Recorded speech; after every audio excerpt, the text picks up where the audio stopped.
Okey, Assalamualaikum warahmatullahi wabarakatuh. Saudara sekalian, kita bertemu lagi pada malam ini. Kita nak cerita satu topik yang dinamakan postpartum depression, ataupun orang Melayu selalu sebut kata meroyan. Sebenarnya meroyan salah tafsir, sebab dia cuma salah satu daripada cara ataupun salah satu pada keterampilannya, tapi ada banyak lagi gejala-gejala ataupun simptom-simptom yang anda tak sedar ataupun tak tahu benda tu berlaku. Bahkan ramai orang silent, faham tak? Dia jadi senyap, dia tak mau cerita. Saya cuba bagi sebaik mungkin cara bagaimana masalah ni boleh kita atasi dengan cara yang profesional, sebab penyakit ini merupakan penyakit, bukan satu situasi yang direka-reka, macam penyakit bipolar, penyakit skizofrenia, penyakit depression ataupun masalah anxiety dan sebagainya. Itu juga merupakan setiap spesifik penyakit itu ada dia punya harapan dan dia punya cara menyembuhkan penyakit itu. Tapi malam ni kita cerita khas untuk wanita yang dah baru lepas bersalin. Ini ceritanya postpartum. Post maksudnya selepas, partum maksudnya bersalin. So selepas bersalin, apa yang boleh berlaku kepada ibu, yang penting sekali kepada wanita-wanita yang terlebih lagi yang ada sejarah dalam family mereka ada masalah-masalah mental disorder ni. Kita nak kena cuba betulkan keadaan. Nombor satu, kita kena kenal bahawasanya postpartum depression, kemurungan selepas bersalin ini adalah common sebenarnya, ataupun sering kali berlaku. Satu ketika tu berlaku, sekarang ni saya boleh bagi diagnosis lah, memang wanita ini memang baru lepas bersalin dan setiap malam menjerit-jerit ataupun jenuh. Katanya jiran-jiran pun atau suami pun harus berjaga-jaga supaya dia tak lari pada rumah sampai macam tu sekali kan. So dia berlaku selalunya sebelah petang atau sebelah malam. Jadi kita pun nak seram jugalah bunyi jerit-jerit ni kan. Kes ni adalah 1/7 daripada wanita yang bersalin menghadapinya. Ada kes-kes sampai 1/5 pun. Mungkin yang ni yang dah direport pun, yang tak dilaporkan, betul tak? Sebab kes-kes macam ni, terutama sekali sebelah-sebelah kampung, bandar-bandar yang masih lagi tidak advance, kita tak mau cerita macam ni. So ada 3 jenis yang kita kena faham malam ni, 3 style untuk nak kena PPD ni. Maksudnya yang ringan, yang pertengahan dan yang paling serius. Dengar dulu nombor 1 ialah yang dipanggil baby blue. Dia panggil baby blues ni, maksudnya dia berlaku selalunya lepas ibu tu bersalin. Dalam beberapa jam, tak sampai sehari, you akan tengok ibu ni dah mula sedih, dia dah mula menangis sendiri dia tanpa sebab, padahal baby tu dah selamat semua, dah tunjuk pun tadi baby tu baru lepas bersalin semua, tapi dia jadi bingung juga. Dia macam confused dan mood dia naik turun. Sekejap dia boleh tahan sembang, tapi selalunya dia nak berseorangan diri, sedih, dan kadang-kadang dia jadi resah dan gelisah pula tu, dan kita tak boleh kacau dia. Untungnya baby blue ni dia tidak berlarutan sampai berhari-hari. Selalunya paling 3-4 hari dia akan settle down. Setengah orang dalam masa 48 jam dah clear, paling seminggu lah. Alhamdulillah, kes-kes macam ni selalunya orang lupa dan orang anggapkan cuma sebagai dia mungkin dah terlalu letih, baru lepas bersalin, setakat itu je lah. Dan kalau you beralih kepada selalunya antara 4 minggu hingga 6 minggu, dengar, dia kes-kes PPD ni, dia selalu tak berlaku minggu pertama, minggu kedua. Acap kalinya dia berlaku minggu ketiga, minggu keempat sampai dalam minggu keenam. Maksudnya baby tu kalau umurnya sebulan, mula mak tu bukan main rapat lagi dengan anaknya, tak mau lepas, faham tak? Tapi bila datang dekat 3-4 minggu tu, dia macam tak boleh duduk dengan baby dia. Dah mula. Dia ada cerita yang agak pelik daripada kebiasaan, dan ibu tu sendiri masih lagi peringkat boleh sedar yang dia tu tak berapa normal. Dia sendiri boleh sedar, dan kadang-kadang of course dia terlupa diri sampaikan mood dia murung, jadi inilah depressed, dan dia nampak letih lesu, padahal dah dekat sebulan kan. Ingat tak, baby tu dah dia menyusu pun dah tadi 3 minggu pertama tu. Jadi bila datang minggu kelima, dia sampai jadi tak lalu makan, lepas tu dia tidur memang terganggu sangat-sangat. Lepas tu bukan saja terganggu pada baby, bangun nak menyusu semua tu, tapi dia sendiri kan. Saya kata bila datang cukup 4-5 minggu tu dia dah mula jadi distant, dia boleh nak jarakkan diri daripada anak dia pula. Pelik kan? Lepas tu dia resah, gelisah, dan dia selalu merasakan dia bersalah. Dia nampak dan dia berperangai macam orang bersalah. Yang paling takut masa ni adalah dia ada juga sifat-sifat yang mengatakan dia tak berguna lagi dah, dan family dia lebih elok kalau dia tak ada kat dunia ni.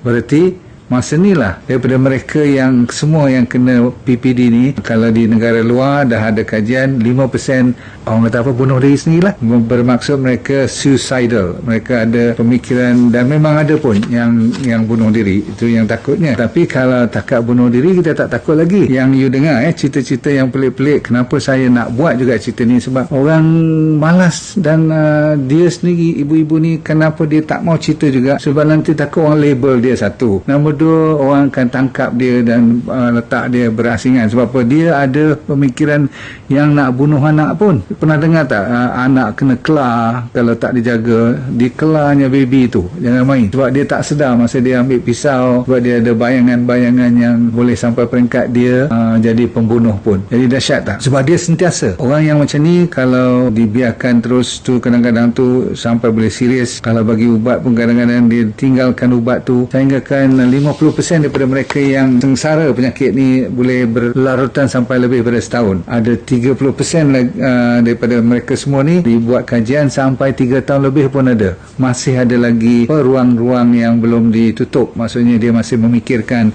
what if, apa jadi kalau baby tu jatuh, dia jadi dia fobia pula. Ada kes-kes macam tu. Apa jadi kalau saya tinggalkan dia kat tempat bilik ni, nanti katakan kucing kat luar datang, dia boleh fikir benda-benda yang macam tu, gigit baby dia. Lepas tu kan saya kata tadi, sentiasa memikirkan lebih baik dia tu habiskan nyawa baby dia pun macam tu. Lepas tu dia fikirkan pula macam mana dia nak bawa kereta supaya dia dengan baby dia boleh terjun ataupun turun ataupun langgar sempadan tu, tiang ataupun pagar tu, sampai boleh jatuh kereta ke dalam sungai. Ni kes-kes macam ni. Sebab tu dia memang rasa bersalah. Kalau masa dia sedar sikit, dia rasa dia bersalah, dia rasa malu, dia rasa dia seorang ibu yang tak bernilai lagi dah. Jadi dia punya fokus tu lebih kepada kadang-kadang yang takut sekali kenapa dia tak boleh cerita. Dia tahu kalau dia cerita, orang mesti asingkan dia daripada baby dia. Ingat, bila dia sedar, dia mau balik duduk dengan baby dia, dia nak rapat balik dengan baby dia. Itu isu dia kan. Jadi tuan-tuan sekalian, kita kena prihatin dengan kes-kes macam ni, sebab kalau kita biarkan, kesian dia orang. Saya ingin mengatakan ini bukan salah ibu mengandung. Maksudnya bukan salah ibu yang hamil tadi, dah bagi baby, dah complete semua, dah selesai dia punya tugas sebagai seorang wanita yang cukup, orang kata apa, sempurna lah sampai boleh lahirkan baby. Tiba-tiba Tuhan duga dia dengan satu penyakit yang dia tak tahu macam mana nak handle. Dan bukan saja dia tak tahu, suami pun tak tahu. Bahkan saya kata apa tadi, suami pun boleh kena PPD, suami boleh kena postpartum depression, dia pun boleh jadi masalah depres. Kadang-kadang bukan isteri yang kena PPD, suami yang kena PPD. Jangan main. Kalau dua-dua kena, tak adil pula lah kan. Tuhan tu dia bagi-bagikan penyakit. Kalau suami tu banyak memikirkan tentang kadang-kadang finance, kan baby dah lahir, kadang-kadang dia tengah pening kepala, masalah ekonomi lagi, masalah apa, nak jaga rumah, nak masak, semua tu kadang-kadang isteri tak boleh handle, dia yang bertanggungjawab. Jadi dia stres, dia rasa tidak ada harapan untuk dia mengendalikan masalah ni. Dia jadi seorang pemarah pula. Lepas tu dia pun boleh memikirkan tentang soal-soal nak bunuh diri semua ni. Bahaya kan? Masalah kalau dia dah ada family yang ada mental illness, lagi senang dia kena. Okey, lagi pula dia pun tak dapat tidur yang sempurna sebab kelahiran baby tu. Baik, itu orang lelaki. So orang lelaki jangan nak sombong, kita pun boleh kena kalau sewaktu isteri baru lepas bersalin tu. Masa isteri mengandung pun kadang-kadang husband yang kempunan asam lah, mango lah, macam-macam kan. Itu dipanggil postpartum depression. Tapi yang kita paling takut, jangan you lambat jumpa doktor, sebab tadi pun dah ada kes-kes yang boleh sampai bunuh baby, sampai dia sendiri terjun ambil nyawa dia sendiri, tak dibawa jumpa ahli-ahli atau pakar-pakar psikiatris. Kalau perlu tahan kat hospital, kena tahan dulu, sebab semua ni boleh diubati. Ramai kes-kes macam ni dah pulih. Ada yang lama sikit lah daripada kebiasaan. Kadang-kadang ubat tu kena ambil bertahun-tahun supaya dia tidak, orang panggil relapse. Tetapi ada 2 daripada setiap 1000 orang yang kena penyakit PPD ni, ada 2 daripada mereka yang lepas beranak ni, dia boleh sampai peringkat dinamakan postpartum psychosis. Bila psychosis ni, ini dalam bahasa, sebab tu orang tak mau cakap, sebab kita guna perkataan yang kadang-kadang lepas je, orang kata gila lah. Itu maksudnya you dah psychotic, macam skizofrenia semua tu. Kenapa? Sebab kes, walaupun 2 dalam 1000 orang lepas beranak ada kes-kes macam ni, walaupun jarang, tetapi kalau dia tak dapat kita kenal pasti lebih cepat, lebih awal, maka dia lebih dahsyat daripada postpartum depression saja. Yang ni postpartum psychosis. Tadi depression, murung. Yang ni psychotic. Bila psychotic, selalunya dia ada 3 perkara atau 3 panggil karakter, 3 ciri dia. Nombor 1 ialah dia ada dipanggil delusion, delusi. Tahu delusi tak? Delusi ni selalunya ibu-ibu ni, kita fokus kepada ibu yang lepas bersalin ni, dia ada kepercayaan yang pelik-pelik. Selalunya kepercayaan agama lah. Dia merasuk mak-mak ni sampai terlupa kepada anak, dan dia boleh fikir macam dia tu jadi nabi pun ada. Dia rasul, jadi dia boleh kontrol satu dunia. Itu dahsyat tak? Ataupun dia percaya benda pelik-pelik seperti dunia ni nak kiamat lah, ataupun dunia ni akan berakhir, so dia kena buat sesuatu yang mendadak. Pelik-pelik kan? Ataupun dia percaya kepada semua orang tengah nak anti dia percaya. Orang semua meluat kat dia pun. Mulalah tu. Lepas tu kadang-kadang dia ada halusinasi pula. Dia nampak kamera ada kat atas bumbung rumah dia. Dia nampak kat tingkap-tingkap tu adalah orang cuba spy dia. Lepas tu dia percaya pula yang polis akan datang attack dia, ambil dia, tangkap dia. Sebab tu dia nak lari selalu. Sebab tu kalau saya zaman kerja kat psychiatric ward dahulu, memang ward kita tu tingkat 5 kat University Hospital. Tingkat 5 tu tinggi lah juga kan. Jadi semua tingkap kena ada apa? Kena ada grill, kena ada besi supaya orang tak boleh lompat keluar. Pasal apa? Dia kadang-kadang bukan nak bunuh diri, tapi dia dengar suara yang suruh dia berjalan ke arah tu, ke arah ni, suruh ambil tu, suruh ambil pisau semua. Masya Allah. Betul, tak boleh langsung ada bahan-bahan yang berbahaya, sebab dia boleh buat benda-benda yang pelik-pelik. Sampai sebab tu orang takut kalau dia bakar ke rumah baby tu, dia baling ke nanti, sebab dia dah ada kepercayaan lain dan nampak benda tu. Ada yang nampak, ada yang dengar, ada yang rasa orang tengah pegang dia, heret dia. Kadang-kadang dia nampak benda hitam daripada belakang, lembaga-lembaga yang kejar. Dia boleh kata kat doktor, macam saya masa kerja dulu tu, doktor nampak tak? You kalau pesakit, you kata doktor nampak tak, tu you nak kata apa cepat? You nak kata tak nampak. Kalau you kata tak nampak, dia tak boleh cerita lagi. Kita nak tahu apa lagi dia nampak semua tu. So bila kita kata dia nampak je, siap. Dia nanti tarik tangan you sekali, dia nak kena ajak you sekali, dia kata doktor cuba dengar. Kita pula nak kena dengar. Sebab tu cerita ni bunyi macam you rasa pelik sebab you tak kena. Ada adik-beradik you tak kena. Tetapi saya tengok kes-kes yang kena macam ni, kita kesian mereka. Sebab tu topik pada malam ni saya minta you tolong share dengan anak-anak muda ataupun dengan ibu-ibu yang ada anak yang akan kahwin nanti, yang baru bersalin dan sebagainya. Tolong dengar dan jaga elok. Sebab kalau kita dapat pegang dia dan dapat tangkap cerita ni awal, dia tak boleh cerita. Kadang-kadang dia tak akan cerita pun bila dah sampai psikosis ni, sebab dia ada kepercayaan lain. Dan kadang-kadang dia nampak you pun bukan macam bapak dia lagi dah, bukan macam mak dia lagi dah. Bahkan dia akan ambil you sebagai musuh. Jangan-jangan dia akan terekam pada you pula nanti. Sebab tu kes-kes ni terpaksa kadang-kadang kita letak dia atau tahan dia kat hospital, di special ward, dan kita kena bagi ubat-ubat yang secepat mungkin supaya mententeramkan jiwa dia, dan tahan dia seminggu 2 minggu ke, tengok macam mana. Lepas tu kita kena follow up betul-betul, kena bagi counselling, kena bagi training balik dan sebagainya, dan memakan waktu. Namun ada banyak kes-kes yang telah diselamatkan. Itu yang psikosis. Malam ni fokusnya kepada yang kes kedua tu, PPD, postpartum depression. Sebab yang itulah golongan yang lebih ramai dalam semua kes yang dipanggil postpartum ni, lepas bersalin ni. Rupa-rupanya kita kalau sebagai support system kalau kuat, selalunya mother-mother ni, ibu-ibu ni selamat. Support maksudnya bantuan yang diberi oleh kaum keluarga terutama sekali para suami lah. Masa ni tak boleh tinggal isteri you, masa ni jangan melawak, jangan buat kata orang, jangan buat bodoh pula. Okey, benda tu saya dah cerita ni, kalau dah dengar, jangan buat dek pula. Okey, kalau isteri dia macam tu, you kena take over rumah tu, jaga makan, jaga anak, jaga tu, kena panggil mak you turun daripada kampung datang kena bantu, tak boleh. Dan you tak boleh biarkan isteri you seorang-seorang, faham?